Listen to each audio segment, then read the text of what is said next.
5 kilo ration नहीं चाहिए। हमारा स्कूल बरमाल खुलक चाहिए। हमारे बच्चे वहाँ जाएंगे तो बताओ, आपको पकड़ ले जाए और या कहीं चले जाए या मर जाए तो क्या मोदी जिम्मेदार हुई है? ये महिला जरूर अनपढ़ है, लेकिन दूरदर्शिता इनके मस्तिष्क पर है। इनको समझ में आ रहा देश में हालात क्या चल रहे हैं। और इस वीडियो को भी जरा ध्यान से देखना दोस्तों। इसमें आपको दिखाई दे रहे होंगे छोटे छोटे बच्चियां जो है पहाड़ के किनारे, नदी किनारे जो है स्कूल जाते हुए। इसमें आप ध्यान से एक बार देखना। इस स्कूल के जाते समय आपको कुछ एनालिसिस आपको खुद करना पड़ेगा। इस स्कूल जाने के रास्ते पर कितने बाधा आ रहे हैं, कितनी तकलीफ़ें हैं, पहाड़ के लोग। और मंदिर देखो दोस्तों, ज़रूर है। बच्चों के स्कूल जाने के लिए पुल नहीं है, सड़क नहीं है, लेकिन मंदिर ज़रूर बना गया है। दोस्तों स्वागत है आपको बेरोक टोक में। बेरोक टोक बोलो, बेरोक टोक सुनो, बेरोक टोक अपने विचार रखो। दोस्तों लोकतांत्रिक देश है, लोकतंत्र के देश है। बाबा साहब भीमराव अंबेडकर ने देश को लोकतंत्र बहुत दूरदर्शिता से उन्होंने देश को एक इंक्लूसिव, सबके हक, सबके बराबर के दर्जा दे रखे थे। लेकिन मौजूदा सरकार आपको बराबर के हक देना नहीं चाहते हैं। लोग हंस रहे थे, लोग मजाक उड़ा रहे थे, लोग पाकिस्तान की बात कर रहे थे। जब एनआरसी सीए की जब बात देश में, जब खूब हंगामा, पूरा देश व्यापी आंदोलन जब चल रहा था सीए एनआरसी का, दोस्तों लोग ये कह रहे थे कि पाकिस्तान सपोर्टर, मुसलमान सपोर्टर डॉक्टर भीमराव अंबेडकर ने मुसलमान, हिंदू, सिख, जैन, क्रिश्चियन, सनामही सबके दोस्तों बराबर के हक दिया था। उसमें कोई धार्मिक, कोई ऊंच नीच के कोई बात ही नहीं रखे थे। लेकिन देश के आज की मौजूदा सरकार इस बराबर के हक को देना नहीं चाहते। दोस्तों नमस्कार फिर से। बिहार के इलेक्शन में जो आपको जो सामने जो दिखाई दे रहा है, ये कोई सामान्य बात नहीं है। आपकी नागरिकता पर एक सवाल है। ये एक प्रयोग हो सकता है होम मिनिस्टर अमित शाह का, एक प्रयोग हो सकता है भारत सरकार के, और आरएसएस का एक प्रयोग हो सकता है। लेकिन कल जब आपके ऊपर आएगा तो आप बहुत देर हो चुका होगा। दोस्तों एसआईआर बिहार में, आप शायद बहुत लोगों को इसके बारे में या ज्ञान हो या आपने ध्यान नहीं दिया हो, लेकिन आपको ध्यान देना पड़ेगा। स्पेशल इंटेंसिव जो रिव्यू जो चल रहा है दोस्तों, ये आपके नागरिकता पे सवाल आ रहा है। आप अगर नागरिकता अब देश में नहीं है, आपके बैंक के अकाउंट कट जाएगा, आपको फॉरेन ट्राइब्यूनल में भेजा जाएगा। फॉरेन ट्राइब्यूनल में आपकी कोई सुनवाई नहीं है। दोस्तों वोट कौन देता है सबसे ज़्यादा? जो नीचे वर्ग के लोग, जो लोअर मिडिल क्लास, श्रमिक वर्ग के लोग, जो लेबर लोग, जो दिल्ली जो दिहाड़ी मजदूर है, ये सबसे ज़्यादा वोट देता है। उस समय पर उनको याद आता है कि हाँ, एक ही तो है मेरे को जो संविधान ने दे रखा है, बराबर के हक। दोस्तों अब पूरा देश में देखिए सबसे ज़्यादा मजदूर कहाँ पर है, कहाँ के रहने वाला होता है? बिहार के रहने वाला था। आप दिल्ली में देखिए, आप बड़े शहर में देखिए जो मेट्रोपॉलिटन सिटी है, मुंबई में देखिए, चेन्नई में देखिए, आप गुजरात में देखिए, अहमदाबाद में जो सबसे ज़्यादा मजदूर है। आप हिमाचल में जाकर के देखिए जो सबसे ज़्यादा मजदूर है, जो फैक्ट्रियों में जो काम करते हैं। हिमाचल और उत्तराखंड जो है सबसे ज़्यादा फार्मास्यूटिकल इंडस्ट्री है, वहाँ पर जाकर के देखिए सबसे ज़्यादा मजदूर आपको बिहार से ही मिलेगा या पूर्वी उत्तर प्रदेश से मिलेगा। ये मिले जुले एक ही रीजन का, एक ही जोन का ही भाषा और रहन सहन, उनकी जो धार्मिक मान्यता, ये एक जैसे ही होते हैं। और उधर का इकोनॉमिक कंडीशन, उधर के जो अमीर गरीब की जो उधर की जो इकोनॉमिक कंडीशन एक जैसे ही होते हैं। दोस्तों इन सबको जो है, अगर आपके नागरिकता खो गए तो ये देश की नागरिकता से अगर वंचित रह गया तो देश में बहुत बड़ा भूचाल, जो आरएसएस और जो बीजेपी सरकार जो चाहते थे वो मंशा पूरा होगा। आरएसएस और बीजेपी का जो एक ही जो उनका जो सोच विचार है, नीचे तबके लोगों को आपको वोट देने के अधिकार से वंचित रखा जाए, ताकि जो है अपनी मनमर्जी से सरकार बना पाए। देखिए दोस्तों, सबसे ज़्यादा जो यूपीएससी से आईएएस आईपीएस जो है बिहार के रहने वाला होंगे या उत्तर प्रदेश के होंगे, और सबसे ज़्यादा गरीब उत्तर प्रदेश और बिहार है। आज बिहार की इलेक्शन है, मैं इसलिए जो स्पेशली बिहार की बात कर रहा हूँ। जो इलेक्शन कमीशन ने जो एक जो रिव्यू जो डाला है, जो आपकी नागरिकता पे जो सवाल उठा रखा है, तो दोस्तों इसमें बहुत बड़ा एक प्रश्न चिन्ह उठता है। क्या आपको इसमें जानने का हक नहीं है? क्या आप इसको बोलने का आपको आपको मन नहीं करता? क्या आपको बोलने का हक नहीं है? क्या आप उसमें सवाल उठाना आपका कर्तव्य नहीं है? ये आपके ऊपर छोड़ता हूं, क्योंकि आप जो सोच रहे हैं वो आपका साथ नहीं होगा, क्योंकि आपको एक किस्म से जो है आपको विभाजित कर दिया गया। देश में दो किस्म की लोगों को विभाजित कर दिया गया। एक देश में जो है जो विभाजित जो हो चुका है, ये बहुत खतरनाक किस्म के एक विभाजित है। दोस्तों आज सुप्रीम कोर्ट में इसकी सुनवाई, पहला सुनवाई था सुप्रीम कोर्ट की। जो प्रिलिमिनरी जो आज की सुनवाई जो उसमें कोई खास बात नहीं हुआ। कुछ प्रश्न जो पूछा जरूर है, लेकिन कोई खास इसमें इसके निचोड़ नहीं आया। जो अगले सुनवाई होंगे उसमें उसके निचोड़ आएंगे। देखिए दोस्तों, इसमें जो 11 जो कागज जो मांगे गए थे, उसमें 11 कागज जो मांगे गए थे, इवन उनके बीएलओ जो है उनके पास भी वो कागज नहीं है।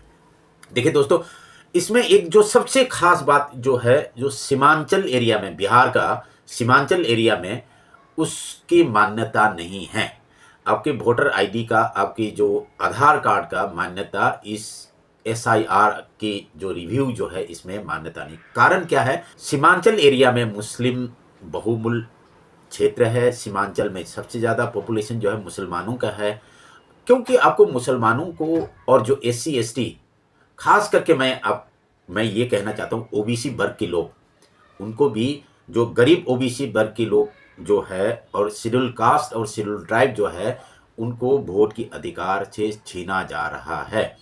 उनको वोट के अधिकार से इसलिए छीना जा रहा है, अगर वोट नहीं के अधिकार नहीं है तो आपको नागरिकता पर भी सवाल आएगा। इसमें आपका एक सवाल होगा, एक नागरिकता और इसमें वोट के अधिकार में क्या अंतर? देखिए, जब आपको एनआरसी जब मांगा गया था, आप इसको बहुत आसानी से मत लेना, इसको हल्के पर मत लेना।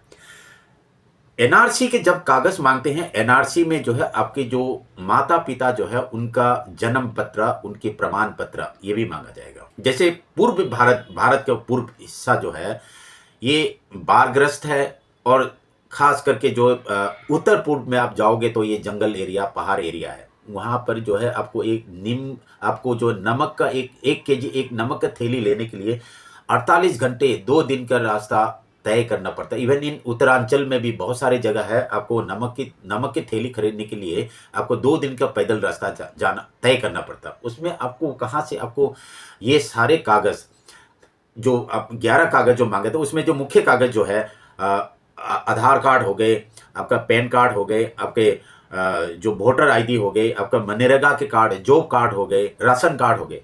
दोस्तों बहुत सारे लोगों के पास राशन कार्ड नहीं है, बहुत सारे लोगों के पास आधार कार्ड नहीं है। आपने सुना है अभी हाल ही में हिमाचल में जो है बादल फटने से कई लोगों की गांव के गांव तबाह हो गया, कागज पत्तर सारे चले गए। उनके पास कहां से आपको कागज आएगा?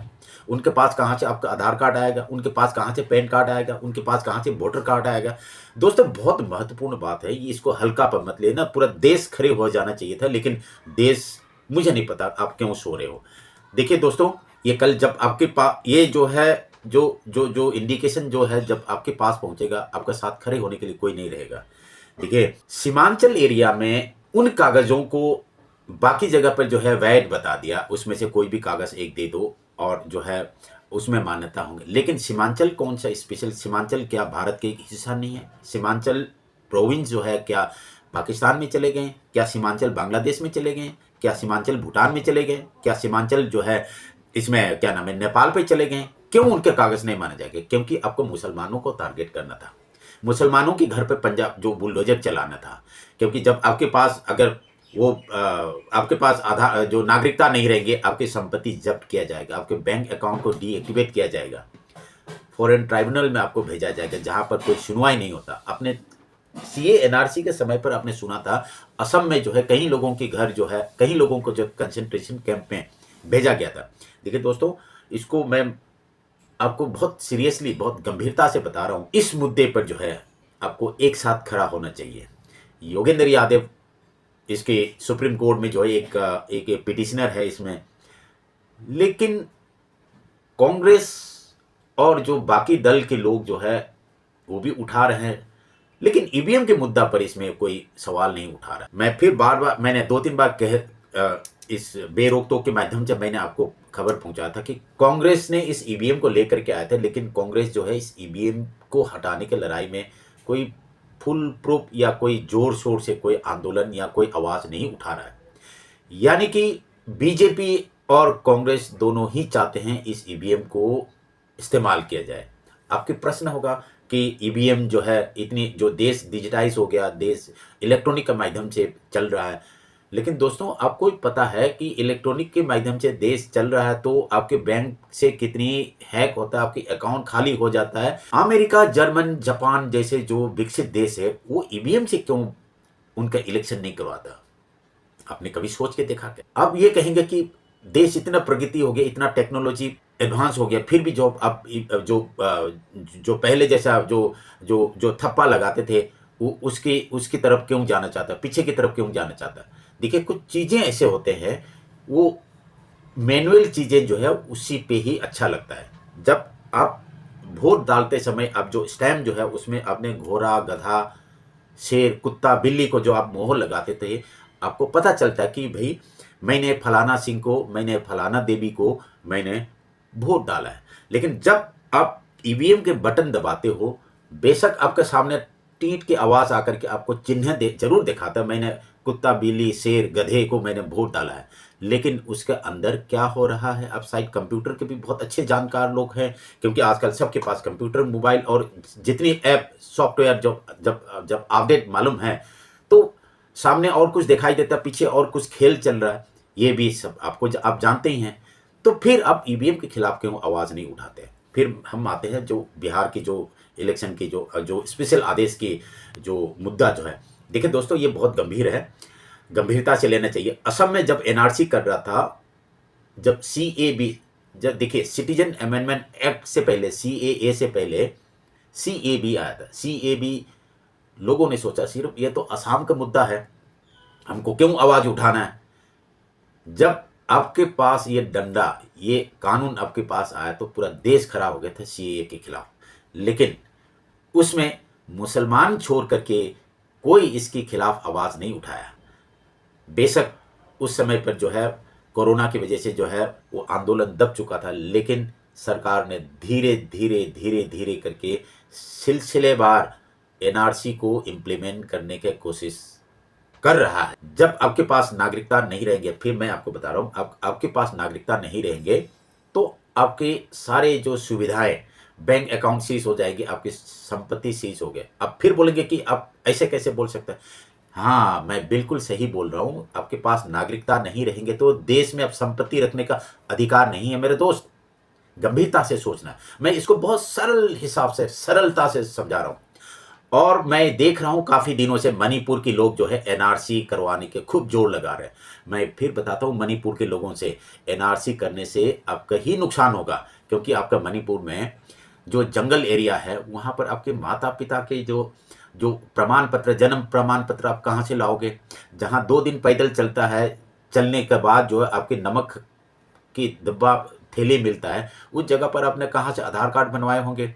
ठीक है, आधार कार्ड भी बनवाए होंगे, तो आपके पास कैसे सूचना पहुंचेगी कि मेरा जो है वोटर लिस्ट में नाम आ गया, मेरा वोटर लिस्ट में रिजेक्शन हो गया? बहुत गंभीरता से सोचिए, बहुत गहराई से सोचिए, बहुत गंभीर मुद्दा है। मणिपुर के लोगों से मैं आगाह करता हूँ, एनआरसी की तरफ मत जाइए। आप जो एनआरसी पर जोर लगा रहा है, नुकसान खुद आप उठाओगे।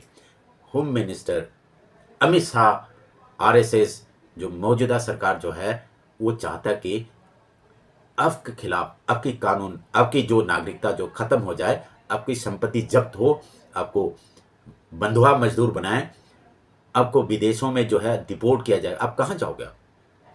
म्यांमार में चले जाओगे, बांग्लादेश जाओगे, उधर से भी आपको वापस भेजेंगे। अब शायद फिर मैं आपको बताता हूँ, आज से कुछ महीने पहले कुछ रोहिंग्या मुसलमान, रोहिंग्या बांग्लादेश का नहीं होता, देश के हमारे जो सशक्त नागरिक जो है बेवकूफ़ की तरह ये सोचते कि रोहिंग्या मतलब बांग्लादेशी होता है। नहीं, रोहिंग्या मतलब म्यांमार का एक डिस्ट्रिक्ट होता है, वहाँ पर की रहने वाला रोहिंग्या मुसलमान भी होते हैं, रोहिंग्या क्रिश्चियन भी होते हैं, रोहिंग्या बुद्धिस्ट भी होते हैं। माय डियर, समझो बात को। तो बात यहाँ है कि आपका नागरिकता छीनने जा रहा है। आज बिहार में है, कल उत्तर प्रदेश में आएगा। खास करके अब्दुल के कंधे पर बंदूक रख करके शेड्यूल कास्ट, शेड्यूल ट्राइब और खास करके गरीब ओबीसी तुम्हें टारगेट कर रहा है। नमस्कार, धन्यवाद। ये वीडियो देखना, महसूस करना कैसे लगता है। हमारे यहाँ दिल्ली में हर झुग्गी झोपड़ी वाले को अपना पक्का घर हो, ये सपना मैं पूरा करना चाहती हूँ। वोट हमारा तो अवैध था और अब हम अवैध हो गए, तो हम पाकिस्तानी तो है नहीं कि अवैध हो गए।